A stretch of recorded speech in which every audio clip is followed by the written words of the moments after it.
I've done 23 years, 9 months in jail. I've done 10.5 years in H Division. I've been stabbed 13 times in 7 different episodes. I've been hit on the head with iron bars. I've been hit on the head with claw hammers, shot once, been run over. I wouldn't recommend going to jail. I wouldn't recommend my life to anybody. It's a bloody dog's life. It's a shit life, a terrible life. I wouldn't recommend it to anybody.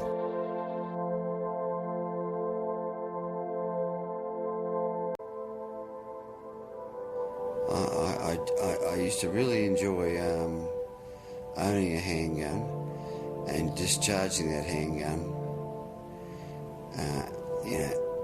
at people. Yeah, my old man, he used to get me to hold a table tennis bat. It's a paddle around out like that, and he'd fire at it with a 30-shot Ruger. He'd go bang, bang, bang in the centre. He'd say, "Bring it up." I'll bring it up. Bang, bang, bang. Bring it up. I'd hold it next to your head. And the gun would be trained it, and he'd go bang, bang, bang, bang, bang. He'd put half a dozen shots straight for the centre of this paddle. I'm holding it in my head, and he's about 30, 40 feet away. It's a frightening looking thing watching it, because the barrel was looking straight in your face. I was 5 years old. I was sexually interfered with when I was 5 years old. Afterwards, I pooed my pants.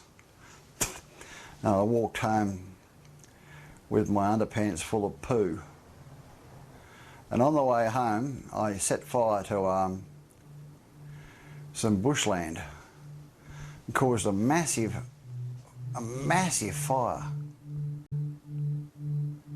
My dad belted me for setting fire to things and for pooing my pants. 5 years old. Why do you think the kids picked on you?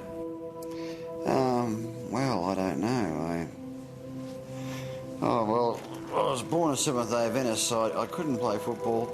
I couldn't play cricket.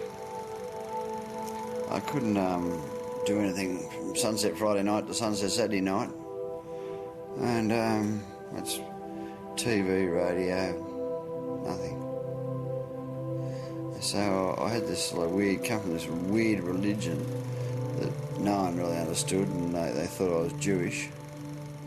Do you think that sort of isolated you when you were a kid? Well, it did. It did when we went to public schools. It did isolate me. You said that you're an outsider and that you're a lone wolf. Do you reckon that's kind of flowed through? Yes, a lone wolf. Outsider, yes, it's flowed through from childhood. It's flowed through into adulthood. My goodness, it is, yes. And do you still feel that way? Yeah. I'm still one out against the world. As soon as I was old enough, I said, I'm not going to church anymore. That's it. And so my old man left the church the moment I bailed out. He said, "Oh, bugger," he said, "I'm not pretending anymore." He said, "If Mark doesn't want to be it, I'm not going to go there either." So my mum divorced him. Based on that religious? Yeah. Was she a hard woman? Yes, very strict Seventh-day Adventist. Oh, she was a hard woman when I was growing up. What actually led to you being put in the facility? My mother, I left the Seventh-day Adventist Church. My mother felt that if I could be deemed to be insane, I'd still go to heaven. Because God would view me, if I was mentally insane, then I couldn't be held responsible for my own actions. And then leaving the Seventh-day Adventist Church, I'd still go to heaven. So she said, well, he hasn't left the church, he's mental. He's gone mental. He's in psychiatric hospital.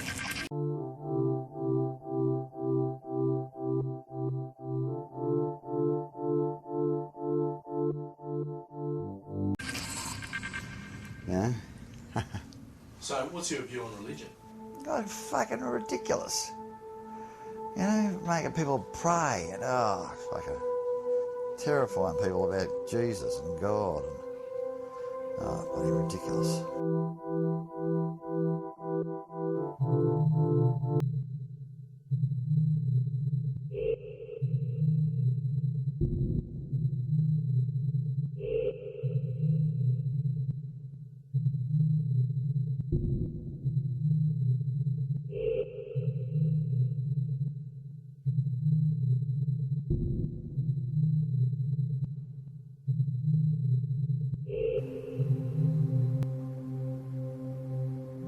Don't rob women, kids, old people, or don't turn your hand on anyone that already hasn't got a criminal record. If they've got a criminal record, you do what you like to them.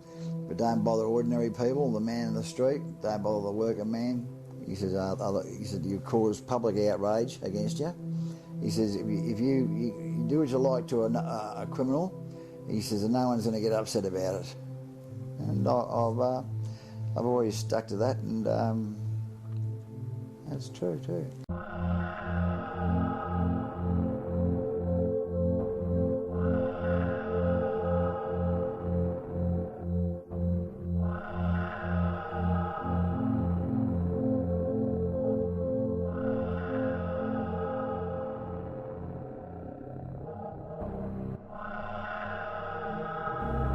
The most dangerous thing in jail is a psycho. Someone that's is mentally disturbed. He's running around mainstream jail, armed to the teeth, and he's mentally disturbed. That's the most dangerous thing in jail. Everyone is terrified of a psycho. I was a psycho, you know. I used to run around the mainstream jail with a tomahawk, and people used to avoid me like a plague. I could do anything I wanted to do and get away with it. They couldn't give me up. And yeah. I don't like pedophiles. We used to get them in jail, and I'd bend them over, I'd stick a broom handle up their bum. Death is forever, isn't it? Goes on forever. That's life, and that's it, gone. How do you be frightened of that? How can you be frightened of nothingness?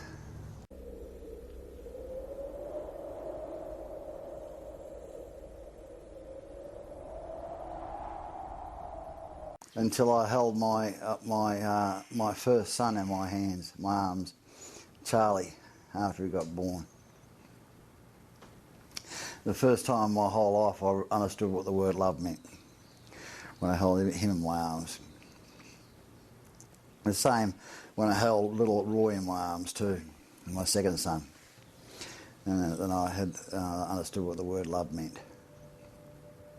Because when I saw my first son get born, my second son get born, it sort of like made me a member of the human race. I felt very, very vulnerable. I felt like I used to feel untouchable before, that no one could hurt me or touch me. But when they were born, I realised that people could hurt me. By hurting them, they could hurt me. Well, a lot of crooks, believe it or not, usually ones that have used methamphetamine, they're superstitious. And they will get into conversations about God, and they'll tell you they believe there is a God. If there's a God, he owes me a bloody apology for my life, for the way I've been treated. He owes me an apology.